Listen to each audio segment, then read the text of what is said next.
everyone, and welcome to the 2019 Canadian Science Policy Centre. We're doing an interview series once again this year, and today I'm joined by Vanessa from the Office of the Chief Science Advisor. Welcome. Thank you. So, you're coming up to a year in your position with the Office of the Chief Science Advisor of Canada. Could you tell me a little bit about what this position entails? Sure. So my role in the office is I am the lead on EDI in science. So I work a lot with Dr. Niemer on work in women in science and EDI. And a lot of this entails working with her to produce material because she, everywhere she goes in the world, she's asked to speak on Canada's work and Canada's progress in EDI, and rightly so, because I think Canada is an international leader in that space. So I've had a lot of opportunities to have really great conversations with Dr. Niemer and building on what she can share with the world on Canada's work. In addition to that, I also support her on her international engagement.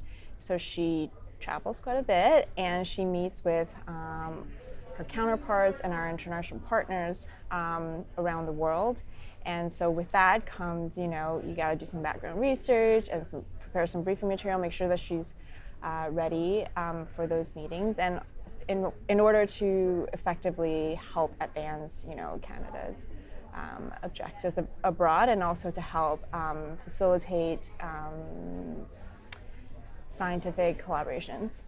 Excellent, very nice. Yeah. So I know that you recently completed your doctoral studies and you were heavily involved as well in the Science and Policy Exchange during your time as a student. How do you think that position has kind of set you up for your current career? Yeah, so maybe I'll just start by saying that, in case the audience doesn't know, that Science and Policy Exchange is a student-run nonprofit science policy organization that's based in Montreal, and I am an co-president and former board member. So my work with SPE is practically 100% of why I'm here, where I am now in this position. Partway through my PhD, I decided that it was time to kind of look outside of academia for career prospects. And science policy was one of the ones that I tried, and it stuck, obviously. So, through this group and through this incredible team that I've had the privilege of working with, of fellow, mostly PhD students, but also postdocs, we've really kind of built for ourselves a platform for us to learn and practice science policy while we were doing our PhDs. So that experience is really what made an opportunity like this at the Office of the Chief Science Advisor possible for me, someone coming out of academia with a PhD in basic science. Excellent. Yeah. And I mean, that kind of leads into my next question, that I know this is your fourth time attending the Canadian Science Policy Conference, and so this time from your new position. So what do you think is the biggest benefit then and value of attending CSPC, and why do you keep coming back? Why do I keep coming back? Well, like you say, it's part of my job now to come, but that's not why. That's not 100% why I keep coming back. I think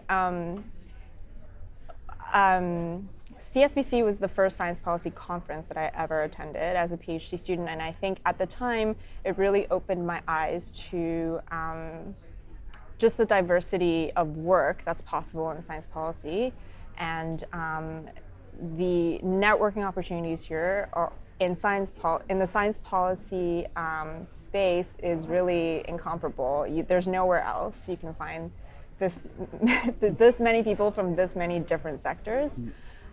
So in terms of networking, it's incredible, and you learn so much in so many different fields. So that's why I keep coming back, and I encourage all students who have even the smallest inkling of interest in science policy to at least come once and see what you can find out. Yeah. Great. Well, that's a great endorsement as well. Yeah. Not paid, I promise. So you recently participated in a panel that was titled Acting for Equity, Diversity, and Inclusion in a Canadian Science and Research Landscape. What do you feel is the major kind of take-home message of this panel? Yeah, I think it was a really great session, and the session that I was specifically part of, we tried to make it an interactive discussion with the participants uh, in the workshop. And the takeaway is that I think that there's still a lot of work to be done. I think there are a lot of really big pieces in place right now, especially the Dimensions program that's being led by the granting councils. And I think, yeah, there's a lot of good progress, but I think we need to get serious about what we really think incorporating and integrating EDI into our research communities really means. And you know, you're not serious about EDI if you're setting equity targets, but not modifying your policies to make sure that your recruited talent can thrive, right, at your institution.